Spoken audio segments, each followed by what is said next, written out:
நான் ஒத்தைக்கு ஒரு பொம்பளை இருக்கேன், பயங்கரமா கடத்துல இருக்கேன். காலையில நானு எனக்கு ஒரு நாளைக்கு இந்த சியலாரி வெட்டு கிடந்தா கொடுப்பாங்க. இந்த வெட்டுக்கு போனதான் யானை நிக்கிது ரோட்ல. 5 மணிக்கு நான் போற நேரத்துல வீட்டுக்கு மனு கொடுத்த பிற்பாடு முதலமைச்சர் வர போயிட்டு அந்த பேப்பர் வெயிட்டிங் எனக்கு உதவி செய்ய ரொம்ப பாதிப்பு என்னன்னா அந்த ரிட்டையர்ட் ஆன பிறகு இவங்க அந்த வீட்டுல இவங்க இருக்காங்க. கவர்மெண்ட் நிர்வாகம் என்ன செய்யுதுன்னா தண்ணி வாடகை, கரண்ட் வாடகை, வீட்டு வாடகை இதெல்லாம் அந்த இபிஎஃப் அவங்க புருஷன் ரிட்டையர்ட் ஆனார்ல சர்வீஸ் அதுல கம்மி பண்றாங்க. சிரிக்காங்க அண்ணன். ஆமாண்ணா அந்த லிஸ்ட் இருக்கு. வருஷத்துக்கு அது குறைஞ்சது எல்லாமே கம்மி பண்ணி அந்த சர்வீஸ குறைச்சு கம்மி பண்ணி கொடுத்துட்டு இருக்காங்க. வீடு கூட இல்லைங்க, பணம் கொடுத்த பிற்பாடு கூட அதை லிஸ்ட் வெயிட்டிங்ல இருக்குன்னு சொல்றாங்க. ஆனா அதே மாதிரி அந்த காடு இந்த பக்கம் காடுனா இந்த பக்கம் ரப்பருங்கண்ணே. அவங்களுக்கு பேசிக் என்னன்னா வனத்துறை முதல்ல வந்து ஒரு ரவுண்ட்ஸ் போகும்போது முன்னாடி வழக்கம் என்னன்னா காணியின மக்கள் தான் அந்த பாதுகாப்பு போயிட்டு அந்த டம்பூரம் எல்லாம் அடிச்சுட்டு சத்தம் எழுப்பும்போது யானை வராது. அப்ப அந்த யானை அச்சுறுத்தல் இருந்துன்னா தடம் பார்த்துக்கிட்டு இந்த மக்கள் வந்து அலர்ட் கொடுப்பாங்க, இந்த கூப்புக்கு நீங்க வேலைக்கு வராதீங்க அப்படின்ட்டு. இப்ப அந்த நடைமுறையே கிடையாது. கேட்டா அந்த ஜீப்புக்கு பெட்ரோல் போட அரசுகிட்ட காசு இல்லையா ரப்பர் கழகத்துல. அப்படியே 10 மரம் போட்டாலும் அதே மாதிரி அந்த அரிக்கொம்பன் யானை இங்கதான் விட்டுருக்காங்க. இப்ப சுற்றியாறு பகுதிகளில் தான் சுத்திக்கிட்டு இருக்கு. யானை நீங்க சொன்னாலும் நாங்க தான் பார்த்து அவங்க ஆபீசர் மாதிரி யாரும் சமீபத்துல தான் ஒரு அம்மா வந்து யானை நசுக்கி கொண்டு போயிருக்கு. அவங்க வந்து நம்ம இறந்தாங்க. இந்த போராட்ட நேரத்துல இறந்தாங்கன்னு நம்ம கட்சியில இணைஞ்சிருந்தாங்க. நம்பிக்கை இல்லாம 2 பொண்ணுங்க படிச்சிருக்குங்க பிள்ளைங்க. என்ன படிச்சிருந்தாலும் பிஎட்டே நீ முடிச்சிருந்தாலும் அரசு ரப்பர் களத்துல பால் வடிக்க தான் போகணும்.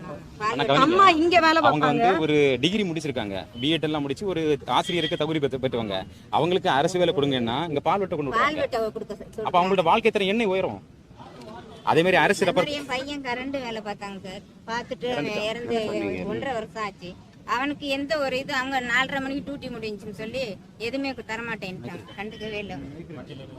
முதலமைச்சர் இதுல இருந்து ஒரு 3 லட்சம் ரூபாய் அது கூட இவங்க வாங்க விடாம பண்ணிட்டாங்க. ஒட்டுமொத்தமே பிரச்சனை தானே. கல்விக்குன்னு சொல்லிட்டு காமராஜர் வரும்போது பள்ளிக்கூடம் திறந்தாங்க, ஆசிரியர் கிடையாது. 8வது வகுப்பு படிச்சவங்க ஆச்சரியப்படுவீங்க, இந்த ரோட்லயா நீங்க வர்றீங்க? நாங்க அதான் சொன்னேன் ஒரு அம்மா பிரசவம் ஆயிட்டு அந்த ரோட்ல தான் ஒரு 5 கிலோமீட்டர் ஸ்பீட்ல போலாம்.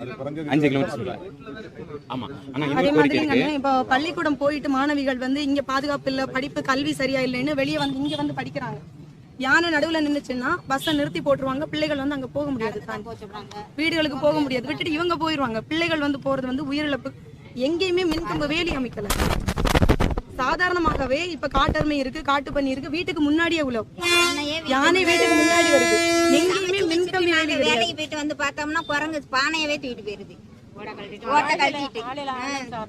அதுக்கு நமக்கு பாதுகாப்பு வேணும். வீட்டுக்கு வந்து ஒரு கூரை ஒழுங்கா எங்களுக்கு வந்து இருக்கு. அதுல வந்து எதுவுமே கிடையாது. எந்த மருந்து வசதி வந்து ஒண்ணுமே சுத்தமா இல்லை. எது வேணாலும் இங்க தான் வரும். ஒரு ஆம்புலன்ஸ் இருக்கு, அந்த ஆம்புலன்ஸ் டிரைவர் தர மாட்டாங்க. அப்ப திடீர்னு ஒருத்தங்களுக்கு பாதிப்பு ஏற்பட்டா டிரைவர் இல்லன்னுவாங்க. பார்மசி இருக்கு, அது சும்மா தான் இருக்கு. ஒரு பாம்பு கடிச்சவங்கள கூட ஊருக்கு கொண்டு வர முடியாது. அதே மாதிரி அந்த சாலையிலேயே ஒரு கர்ப்பிணி பெண் வர்ற வழியிலேயே டெலிவரி ஆயிடுச்சு. அதே மாதிரி மலைவாழ் மக்கள் அந்த கரையில அணைக்கு அந்த கரையில இருக்கிறாங்க. 48 குடியிருப்புகள் இருக்கு. அந்த மக்கள் வந்து இந்த அணை விளையாட்டு தான் போட்டு மூலமா தான் வருவாங்க. வரக்கூடியவங்களுக்கு அரசு சார்பில் ஒரு இலவசமா ஒரு போட் வசதி பண்ணி கொடுங்கன்னு சொல்லிட்டு பல நாட்களை கோரிக்கை வச்சு மாவட்ட ஆட்சியர் மனு கொடுத்தாச்சு, நேர்லையும் கேட்டாச்சு. இது வரைக்கும் கொடுக்கல. அமைச்சர் வந்து இங்க ஓட்டு கேட்க வரும்போது மட்டும் இதெல்லாம் பண்ணிடலாம்னு சொல்றாரு. இது வரைக்கும் பண்ணப்படல. உள்ள வந்து பாத்தீங்கன்னா எவ்வளவு அழகான ஒரு இடம், ஆனா அந்த மக்கள் இங்க வர முடியாத சூழல் நிலவிட்டு இருக்கு. அது ஒரு கோரிக்கை.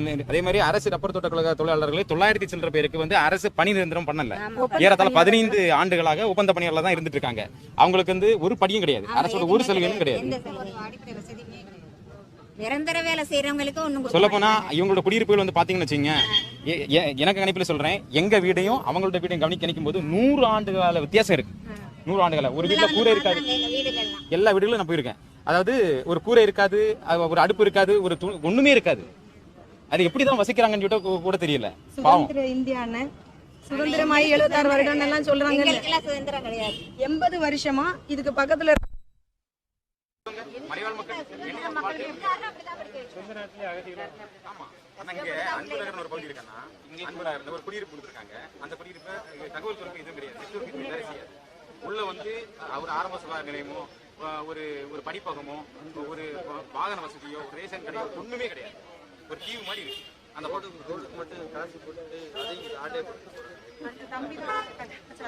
ஆமாண்ணே. அந்த நேரத்தில் ரோடுக்கு அவங்க 10 லட்சம் ரூபா ஆசை போட்டாங்கன்னா 1 லட்சம் ரூபா ரோடை போட்டு 9 லட்சம் ரூபா அவங்க எடுத்துருக்காங்க. மாறி மாறி கமிஷன் போட்டு எடுத்துருக்காங்க. அப்படி போட்டுருக்காங்க. காங்கிரீட் ரோடுல இந்த அளவு தான் இருக்கும். அவங்க சைடு கட்டி எல்லாம் தான் போடணும். ஓடுது இந்த அளவு தான் போறாங்க. கண்ணு போடுறாங்க.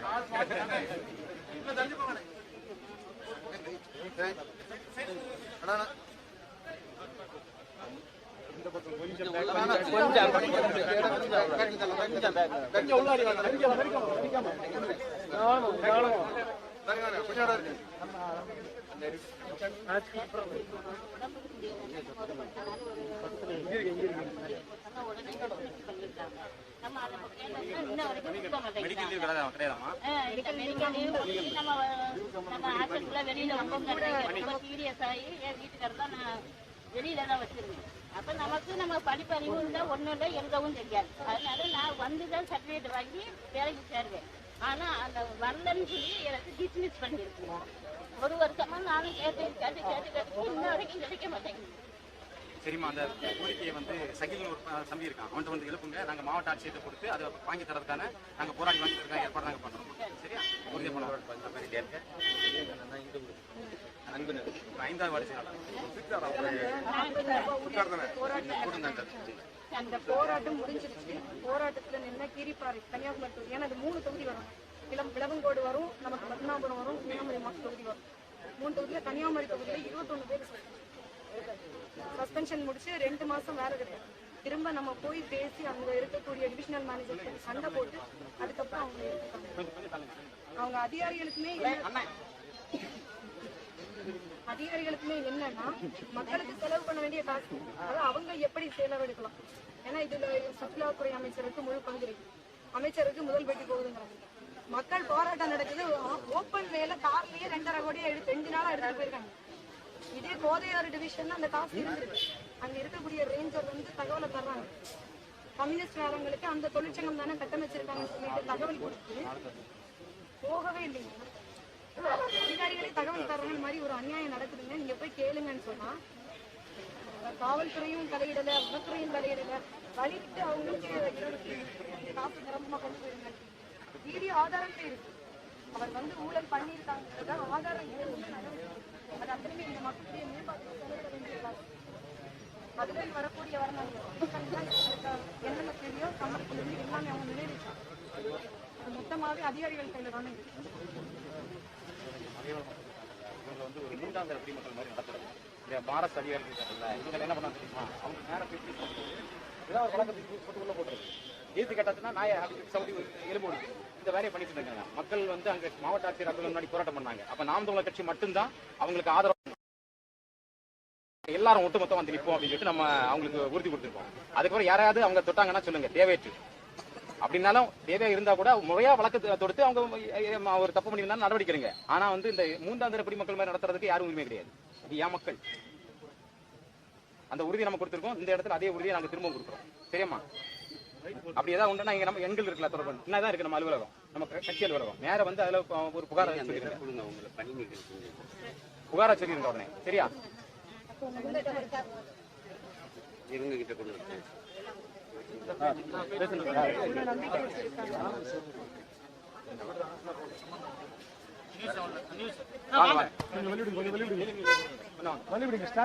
வேற ஏதாவது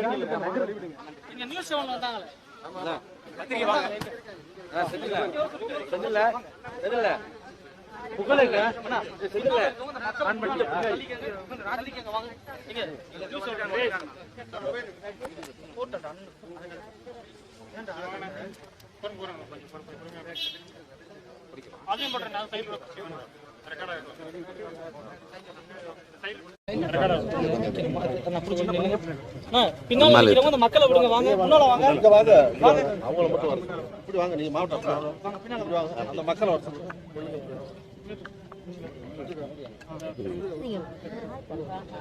அந்த மக்கள் மட்டும் முன்ன வாங்கம்மா.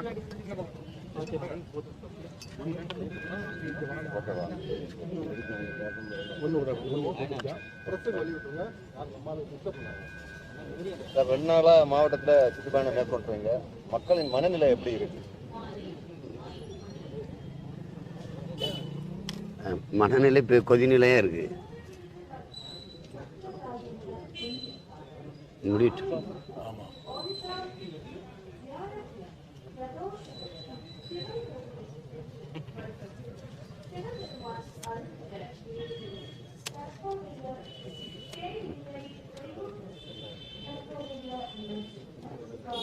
மகிழ்ச்சியாக இருப்பியல. ஆ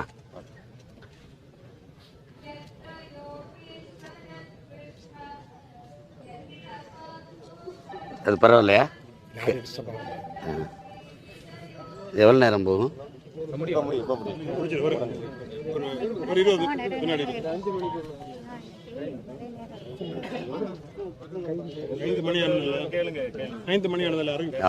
ஒளி வருது.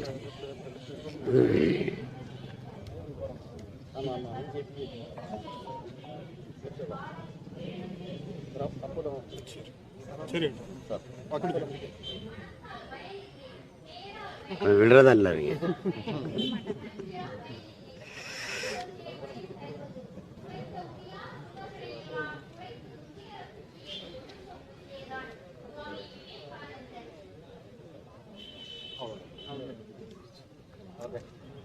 ஒரு பக்கம் நம்முடைய இயற்கையின் அரும்பெரும் கொடையாக இருக்கிற மண்ணின் வளமாக இருக்கிற மலைகளை நீங்கள் பார்த்துருப்பீங்க. நீங்கள் எல்லாம் ஊடகத்தில் இருக்கிறீங்க. எப்படி அந்த மலைகளை நொறுக்கி 100 அடி ஆழம் 150 அடி ஆழ பள்ளத்துக்கு தோண்டி கொண்டு போகிறாங்க. அதில் வழி என்னென்னா, ஒரு வேளை இப்போ நம்ம மண்ணின் மக்களின் மணல் தேவைக்கு எம்சாண்டை பயன்படுத்திட்டா கூட மனசாரிடும். பல்லாயிரக்கணக்கான பாறை உந்துகளை கொண்டு போய் கேரளாவில் வச்சு தேக்கி வச்சு அதை இங்கே 30,000க்கு வாங்கினாங்கன்னா அங்கே போய் 1,30,000 அப்படி விலை கூட்டி விற்கிற ஒரு பெரிய வியாபாரம் ஆக்கிட்டாங்க. உங்களுக்கு தெரியும், மழை இல்லைன்னா நிலம் வந்து பாலைவனமாக மாறிடும். இது ஒரு செழிப்பான ஒரு மாவட்டம் இது தமிழ்நாட்டில். அது காரணம் இந்த மலை வெள்ளம் தான், மேற்கு தொடர்ச்சி மலை தான். அதையே இவங்க கல்குவாரியாக நொறிக்கொண்டு இருக்கிறாங்க. அது ஒரு பெரிய வழி.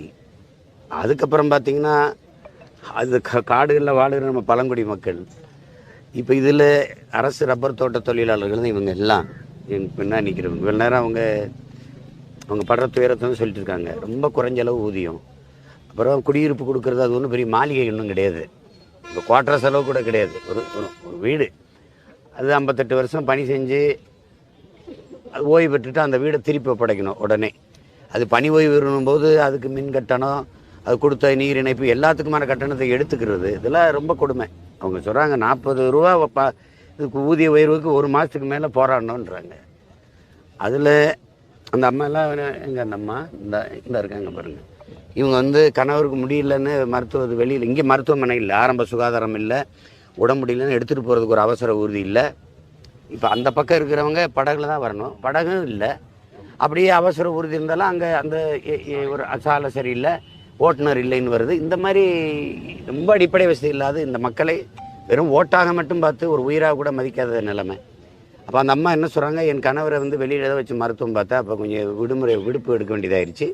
உடனே இவங்க பணியிலேருந்து நீக்கிட்டாங்க. இப்போ அவங்க வாழ்வாதாரம் என்ன ஆகும்? அது ரொம்ப கொடுமையாக இருக்குது. பிள்ளைகள்லாம் படித்து ஒரு ஆசிரியர் பயிற்சி பெற்றுட்டு வந்தால் கூட அவங்களுக்கு அரசு பணி கொடுக்காம, ஆசிரியர் பணி உரிய பணி கொடுக்காம திருப்பி அந்த ரப்பர் தோட்டத்தில் வேலைக்கு சேர்த்து விட்டுறது. அது எப்படி அந்த அந்த அந்த சமூகம் எப்படி முன்னேறும் பாருங்கள். அப்போ ரொம்ப கஷ்டப்பட்டு வாழ வேண்டிய ஒரு நிலைமை இருக்குது. இதில் நம்மெல்லாம் அரிக்கொம்பன் செய்தியாக படிச்சுக்கிட்டு இருந்தோம். அந்த அரிக்கொம்பனை கொண்டு வந்து அவங்க வாழ்கிற இடத்துல விட்டுட்டு போயிட்டா 5000 ஹெக்டேர் எவ்வளோ இருந்தது? 5500 ஹெக்டேரில் இருந்த ரப்பர் தோட்டத்தை குறைச்சி இப்போ 2500 அப்படி கொண்டு வந்திருக்காங்க. அது குறைக்க வேண்டிய அவசியம் என்ன? டாஸ்மார்க்கில் வருமானம் வருதுன்னு நம்புகிற, ஒரு சாராயம் விற்று வருமானம் வருதுன்னு நம்புகிற நம்ம அரசு ஏன் இந்த ரப்பர் தோட்டத்தில் அதிலிருந்து வருமானம் அரசு ஈட்டக்கூடாதா? தேயிலையே அரசு நடத்தலாம், இந்த ரப்பரை அரசு நடத்தலாம், அதையும் குறைச்சிட்டு வரணும். அது என்ன செய்யறதுன்னு தெரியல. எத்தனை போராட்டத்தை தான் ஒரு மனிதர்கள் செய்கிறதுன்னு தெரியல. காலையில் ஒன்று, மதியம் ஒன்று, சாயந்தரம் ஒன்றா செய்ய வேண்டியது இருக்குது. அது சரி சொல்லியிருக்கு, அவங்களுக்கு உறுதி கொடுத்துருக்கு. இப்போ எங்களுடைய பிள்ளைகள்லாம் அவங்களுக்கு துணையாக நின்று போராடிட்டு இருக்காங்க. அந்த 40 ரூபா பெற்றுக் கொடுக்கறதுக்கே நாங்கள் பெரும்பாடு பட்டிருக்கோம். இப்போ அதான் சொல்லியிருக்கு, பார்க்குறேன், நான் வந்து பார்க்குறேன், உங்களுக்கு ஆதரவாக நின்று போராடுறேன்னு சொல்லியிருக்கு. போராட்டத்தின் மேலே உங்களுக்கு சலிப்பு வந்துருச்சா? சலிப்பு கிடையாது. எவ்வளவு பிரச்சனையை தர்றாங்கன்னு சொல்லணும். மக்களுக்கு தினந்தோறும் பிரச்சனை இருக்குது, ஆனால் பிரச்சனையை தர்றவனுக்கே இவங்க வாக்கு செலுத்திடுறாங்க. அதான் பிரச்சனை. இப்போ போராடுறதுன்னா தினம் போராடுவோம், நம்ம போராடுவது பிரச்சனை இல்லை. பிரச்சனையை தருகிறவனுக்கே நம்ம வாக்கு செலுத்தி வலிமை கொடுப்பது என்பது பிரச்சனைக்கு எப்படி முற்றாகும்? நம்ம கேட்கலாம், தீர்க்க முடியாது. தீர்க்கிற இடத்துல இருக்கிறது அதிகாரம். அப்போ அந்த அதிகாரத்தை பிரச்சனையை தர்றவனுக்கே தந்து கொண்டு இருந்தால் அது தப்பாக இருக்குல்ல. அதை மக்களுக்கு புரிய வைக்க வேண்டிய கடமை நமக்கு இருக்குது. சரி சார், தேங்க்ஸ் சார். இது தகவல் மண்ணுலத்துக்காண்டி போராடுறீங்க, பண்ணுறீங்க, மகிழ்ச்சி. அதில் என்னன்னா, நம்ம கடற்கரையில் தாது மணல் அழுந்த சம்பந்தமாக ஒரு கமிஷன் வச்சாங்க. அந்த கமிஷன் நடவடிக்கை யாருமே இதை பேசாமல் கடற்கரையில் அந்த தாது மணல் எடுக்கிறதுக்காண்டி பண்ண விஷயத்தில் ஒரு கடற்கரை தள்ளி பண்ணாங்க. நீங்கள் நிறைய கமிஷன் கிடப்பில் கிடக்கு. இவர் 38 குழு போட்டிருக்கோம். எந்த குழு எந்த இதில் அப்படியே ஒரு நீங்கள் தகவலை அறிக்கையை தாக்கல் பண்ணாலும் அது மேலே நடவடிக்கை அது உங்களுக்கு ஒரு கண்துடைப்பு. அந்த நேரம் நீங்கள் கொந்தளிச்சிங்க போராடினீங்கன்னா ஒரு கமிஷன் இப்போ பாருங்க. இப்போ நாங்கள் இஸ்லாமிய சிறை கைதிகள் விடுதலை கடுமையாக போராடினோம். அந்த போராட்டத்தினப்போ தொடர்ச்சியாக ஒரு எழுச்சியை பார்த்துட்டு ஆதிநாராயணன் தலைமையில் ஒரு குழு போட்டாங்க. அவர் மட்டும்தான், அது பேர் குழுவெல்லாம் கிடையாது. அந்த எந்த நகரும் இல்லை, அது விசாரிப்பார், அது அறிக்கை ஒன்றும் கிடையாது. அந்த நேரம் நம்மளை திசை திருப்பதுக்கு ஆதிநாராயணன் ஓய்வற்ற நீதி ஆய்வாளர் தலைமையில் ஒரு குழு அமைக்கப்பட்டிருக்கிறது. அப்போ சரி, குழு இதை சொல்லுங்களா, நான் கூட சொல்கிறேன், குழு கூட 4 அங்குல நகரம்ல இந்த குழு சுத்தமாக நகரம்.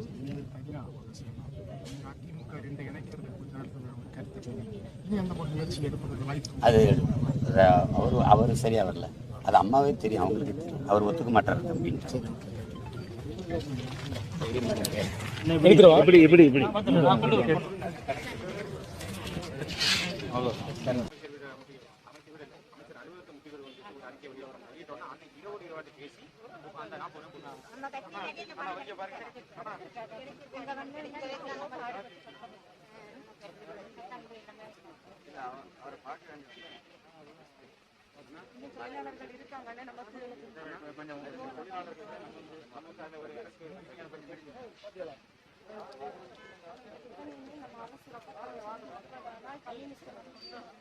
இப்போ நம்ம கூட சேர்ந்த உறவுகளுடைய தகவல் 56 பேருக்கு மட்டும் நம்ம உறுப்பினர் போட்டு அவங்களுக்கு மற்ற அத்தனை பேருமே ஏதாவது ஒரு மாற்றம் வரணும்.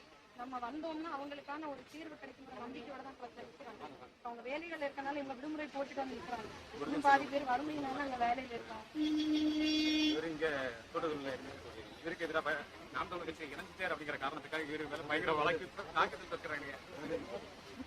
வேலையை விட்டு தூக்கிட்டாங்க. பிரச்சனை இல்லை, வேலை இல்லைன்னா நம்ம வண்டியே கிடக்க போறது இல்லையா, வேலை செஞ்சு கண்டுபிடிப்போம். நிர்வாகமா பார்க்காது.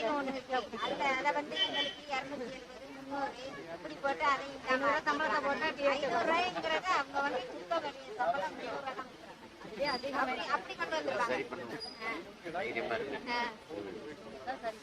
அவங்கள நம்பிதான் நாங்க வந்திருக்கோம். குறைந்தபட்சம் 1000 ரூபாய். அதே மாதிரி ஒப்பந்த பணியாளர்கள் உடனடியாக நிரந்தர பணியாளர்களாக அறிவித்திருக்கோம். அதே மாதிரி மறுநிரந்தர கோரிக்கைகள் 3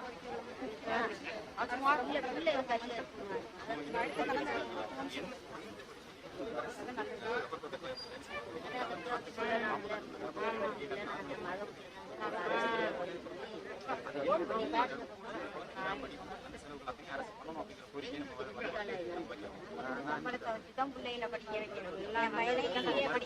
அவனுக்கு ஏகப்பட்ட நாங்க இந்த சம்பளத்தை வச்சுதான் எல்லாம் பார்க்கணும். ஆஸ்பத்திரிக்கு போன தலைமுறை இந்த மலைகளை வாழ்ந்துட்டு பாத்தீங்கன்னா ஒரே ஒரு வழிதான் இருக்கு. நமக்கு கல்வியை மட்டும் மேம்படுத்தி போதும், அவன் வாழ்ந்துருவான். அந்த கல்வி கூட இங்க கிடைக்கல, அதான் வருத்தம். வெளியில தான் பிள்ளைகளை படிக்கணும். நீங்க படிக்க வைக்கிறீங்க, மற்ற இந்த மாசம் கரண்ட். அப்ப நம்ம கலெக்டர் ஆபீஸ்ல மனு கொடுத்து தொழிற்சங்கம் சார்பா முன்னெடுத்திருக்கோம். இப்ப எல்லா வீட்டுக்கும் மீட்டர் பாக்ஸ் வச்சுட்டாங்க. இன்னும் சப்ளை கொடுக்காம கரண்ட் சார்ஜ் அதிகமா எடுக்கிறது. மருத்துவ வசதி இருக்கு, ஹாஸ்பிட்டல் இருக்கு, டாக்டர் கிடையாது. மெடிசன் கேட்டு அவங்க சொல்ற விஷயம் என்னன்னா, நாங்க கை காசை போட்டு மருந்தை வாங்கி தரோம், நர்ஸுங்க சொல்றது. நாங்க கை காசப்பட்டு தரோம்னா இவங்க நாங்க வரி கட்டுறோம், வீடு கிடையாது, இறங்கி வெளியே போங்கன்னா நாங்க எங்க போவோம்? பைசா கொடுப்பேன் இல்ல நான் நேற்று கூட வீட்டுக்கிட்ட